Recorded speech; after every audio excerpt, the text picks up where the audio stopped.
श्रीराम. सर्व श्रोत्यांना प्रेमपूर्वक नमस्कार. श्रोते हो, आपण स्वामी विद्यानंद यांच्या भावार्थ रामायण संक्षिप्त या ग्रंथाच्या आधारे निर्माण झालेला मला भावलेले भावार्थ रामायण अर्थात आत्मपरायण हा ग्रंथ आपण पाहत आहोत. आज किष्किंधाकांडातील अध्याय 11, सीतेच्या शोधासाठी वानरांना पाठविले. ओम श्रीराम. श्रीरामांना सुग्रीव सांगतात, हे प्रभो, अमाप वानर सैनिक जमा झाले आहेत. तेव्हा श्रीराम सांगतात की सीतेची सगळीकडे शोध घ्या. सप्तस्वर्ग सप्त पाताळासह चंद्र, सूर्य, शिव, ब्रह्मा, विष्णू इत्यादी सर्व लोकांचा, तसेच नरक, अंधतममय नरक या लोकासहित संपूर्ण ब्रह्मांडाचा शोध घ्या. आता आपण हे साधकाच्या दृष्टीने पाहू. इथे साधक आता आत्मतृप्त व योगसिद्ध झाला आहे, परंतु त्याचे गुरुदेव म्हणजेच श्रीराम त्याला सांगतात की बाबा रे, तू आत्मवत झालास, परंतु इथेच तुझे कार्य संपत नाही, तर तुला आता विश्वात्मक स्तरावर जायचे आहे. विशाल असे वैश्विक कार्य करावयाचे आहे. ती परमशांती म्हणजेच सीतामाता वैश्विक स्तरावर प्रस्थापित करावयाची आहे.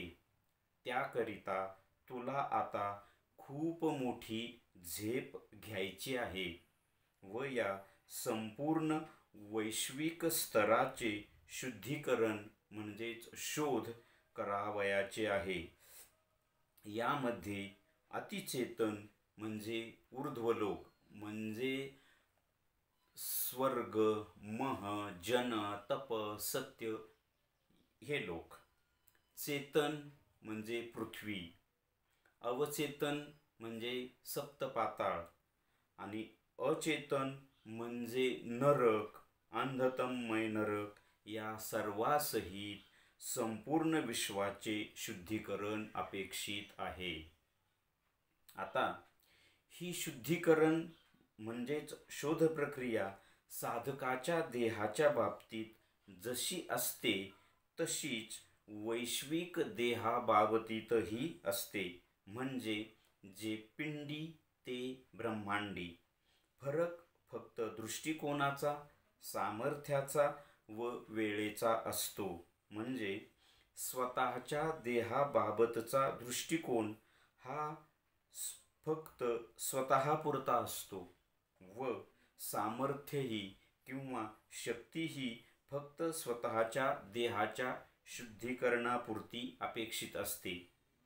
वेळही फार जास्त अपेक्षित नसतो, परंतु वैश्विकतेच्या बाबतीत दृष्टिकोन हा विशाल असावा लागतो.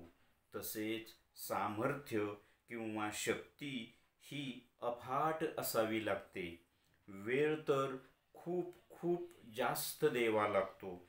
आता साधकाच्या ठिकाणी ही शोध म्हणजेच शुद्धीकरण प्रक्रिया जशी सुरू होते तसे त्याच्यातील सर्व विभाग जसे मन, प्राण, चित्त, अहंकार, बुद्धी, सप्तचक्रासहित नाडी संस्था व पेशींपेशी म्हणजेच समस्त वानरसेना हे सर्वजण या शुद्धीकरण प्रक्रियेत सहभागी होतात. आता आपण या अध्यायाचे सार थोडक्यात पाहायचा प्रयत्न करूया. इथे कथेमध्ये सुग्रीव श्रीरामांना सांगतात की हे प्रभू, या हिंदुस्थानातील सर्व स्थानावरील सर्व वानरसेना इथे जमा झाली आहे. अमाप अफाट अशी वानरसेना जमा झालेली आहे. आणि मग आता श्रीराम सांगतात की सगळीकडे सीतामातांचा शोध घ्या. मग त्यामध्ये काय सांगतात ते सप्तस्वर्ग. सप्तस्वर्ग म्हणजेच भू, भुव, स्वर्ग, मह, जन, तप आणि सत्य.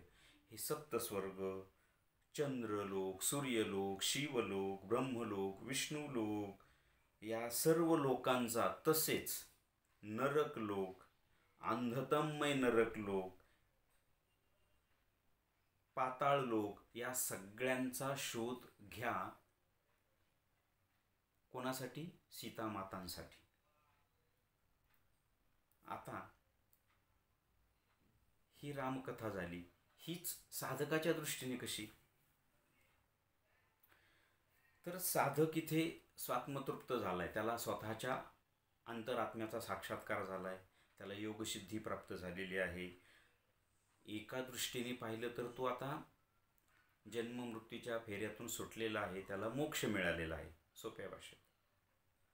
परंतु त्याचे सद्गुरू त्याला सांगतात की बाबा रे, आपल्याला स्वार्थी व्हायचं नाही. माझा एकट्याचा उद्धार झाला म्हणजे सगळं संपलं का? या विश्वाचं कसं व्हायचं? म्हणजे तुला आता तुझ्या देहाला सोडून वैश्विक स्तरावर कार्य करायचं आहे. म्हणतात ना की स्वतः उद्धरील त्यात नवल नाही, अनेकांची कुळे उद्धारेल तो महान आणि श्रेष्ठ संत. तसं तुला आता वैश्विक स्तरावर कार्य करायचे आणि ती जी परमशांती आहे ती वैश्विक स्तरावर प्रस्थापित करायचे. होतं काय माहिती आहे का? माझ्या ठिकाणी ती शांती प्रस्थापित होऊ शकते, होईल.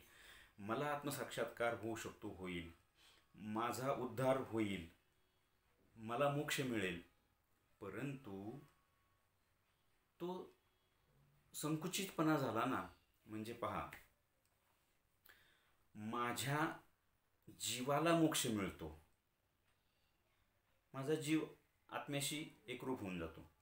परंतु माझ्यामधील जे बाकीचे घटक आहेत ना, म्हणजे माझं मन, प्राण, चित्त, बुद्धी, अहंकार, नाडी संस्था, सप्तधात, हे सगळे घटक, अगदी रोम अनरोम, अनपेशी अनपेशी, आपण अध्यात्मात फक्त प्रयत्न करतो पण आपण विचार करत नाही. पहा, हे जे सगळे घटक मी आत्ता सांगितले ना, हे सगळे घटक माझ्या जीवासाठी आहेत. उद्धार कोणाचा होतो? जीवाचा. मग ह्या घटकांचा, आणि एक आपण विसरतो, हे सगळेच्या सगळे घटक स्वतंत्र आहेत. आपल्या आत्म्याकडून या सगळ्या घटकांना स्वतंत्ररित्या शक्ती मिळते आणि ते स्वतंत्ररित्या कार्य करतात. पहा, मनाचं कार्य काय? विचार करणे. प्राणाचं कार्य भावना, विकार, वासना जिवंत ठेवणे. बुद्धीचं कार्य निर्णय घेणे. विवेकाचं कार्य या सगळ्यांचं कार्य वेगळं वेगळं आहे आणि या सगळ्यांना आत्म्याकडून वेगळ्या पद्धतीने शक्ती मिळते आणि हे सगळे मिळून या जीवाचं कार्य करतात. मोक्ष जीवाला मिळतो, या घटकांना मिळत नाही. मग जेव्हा मला मोक्ष मिळतो, मी हा देह ठेवतो, तेव्हा या माझ्या देहातली हे सगळे घटक वैश्विक स्तरात विलीन होतात. म्हणजे जेव्हा माझा मृत्यू होतो ना, तेव्हा मला तिथे जर मोक्ष मिळालेला असेल तर माझा जीव आत्म्याशी एकरूप होऊन जातो. परंतु माझं मन वैश्विक मनात जातं, माझा प्राण वैश्विक प्राणात जातो, माझं चित्त वैश्विक चित्तात जातं, माझा विवेक वैश्विक विवेकात जातो. म्हणजे हे सगळे घटक वैश्विक स्तरावर जातात. मात्र जर सगळ्यांनाच मोक्ष मिळतो का? नाही. मग त्यांचे अंतरंगातील हे घटक कुठे जातात? वैश्विक स्तरावर. मग त्यांचा उद्धार झाला का? नाही. त्यांना परत तो जीव पुन्हा येतो, पुन्हा ते घटक त्याच्यामध्ये येतात. माझ्यातला प्राण हा दुसऱ्यातला प्राण एकच आहे ना, कारण तो माझा प्राण हा वैश्विक स्तरावरून आला, दुसऱ्यांचा प्राण ही वैश्विक स्तरावरून आला. माझं मन वैश्विक स्तरावरून आलं, दुसऱ्यांचं मनही वैश्विक स्तरावरून आलं. म्हणजे मोक्ष फक्त माझ्या जीवाला मिळतो, बाकीच्या घटकांना मिळत नाही. म्हणून इथे गुरुदेव सांगतात किंवा सद्गुरू सांगतात की बाबा रे, तुला मोक्ष मिळाला, तू आत्म्याचा साक्षात्कार करून घेतलास, पण तुला आता वैश्विक स्तरावर कार्य करायचे, म्हणजे विश्वातील सर्व जीवांना तुला साक्षात्कार करून द्यायचा, इतकं मोठं तुला कार्य करायचं आहे. आणि ही मागणी श्री ज्ञानेश्वरांनी पसायदानात केलेली आहे. ते काय म्हणतात की आता विश्वात्मके देवे येणे वाग्यज्ञ तोषावे, तोषोनी मज द्यावे पसाय दान, हे मला हे दान का, खळांची व्यंकटी सांडो सत्कर्मी रती घडो. किंवा पुढे जाऊन ते म्हणतात की ईश्वर निष्ठांची मांदियाळी निर्माण करायची. हे कार्य करण्यासाठी ज्ञानेश्वर काय मागतायत, ईश्वरनिष्ठांची मांदियाळी. म्हणजे ईश्वरनिष्ठ म्हणजे कोण, ज्यांना मुक्ती मिळाली आहे, ज्यांना मोक्ष मिळाला आहे, ज्यांना आत्मसाक्षात्कार झाले आहे, अशी मंडळी म्हणजे ईश्वरनिष्ठांची मांदियाळी. आणि अशी मांदियाळी निर्माण करायची, म्हणजे पंगतीच्या पंगती निर्माण करायच्यात, की मग ही लोक या विश्वाच्या उद्धारासाठी कार्य करतील. ही मागणी श्री ज्ञानेश्वरांनी केलेली आहे. आणि माझे सद्गुरू स्वामी विद्यानंद सांगतात की ही मागणी श्री ज्ञानेश्वरांनी केली, त्याला विश्वात्मक देवाने होय म्हटलं, आणि त्याची पूर्तता आत्ताच्या युगात श्री योगी अरविंदांनी पूर्ण केली. श्री अरविंदांनी विश्वाच्या उद्धाराकरिता जे अतिमानस नावाचं जे तत्व आहे ते पृथ्वीच्या गर्भात आणून 1956 या वर्षी, 29 फेब्रुवारी 1956 या वर्षी ते तत्व या पृथ्वीच्या गर्भात आणून ओतलं. म्हणजे मागणी श्री ज्ञानेश्वरांनी 12व्या शतकात केली, आणि श्री अरविंदांनी त्याची वाट, पूर्णत्वाची वाट या आत्ताच्या या 1956 या वर्षी सुरू केली.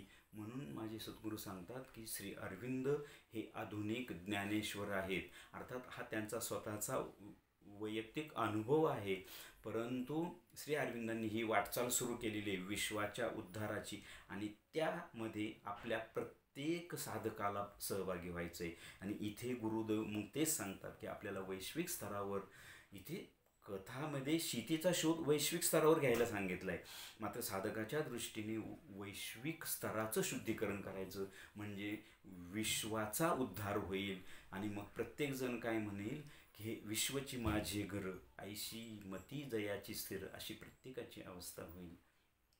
हे सार या कथेचं आहे. श्रीरामार्पणमस्तु. हरिओम तत्सत. ब्रह्मार्पणमस्तु.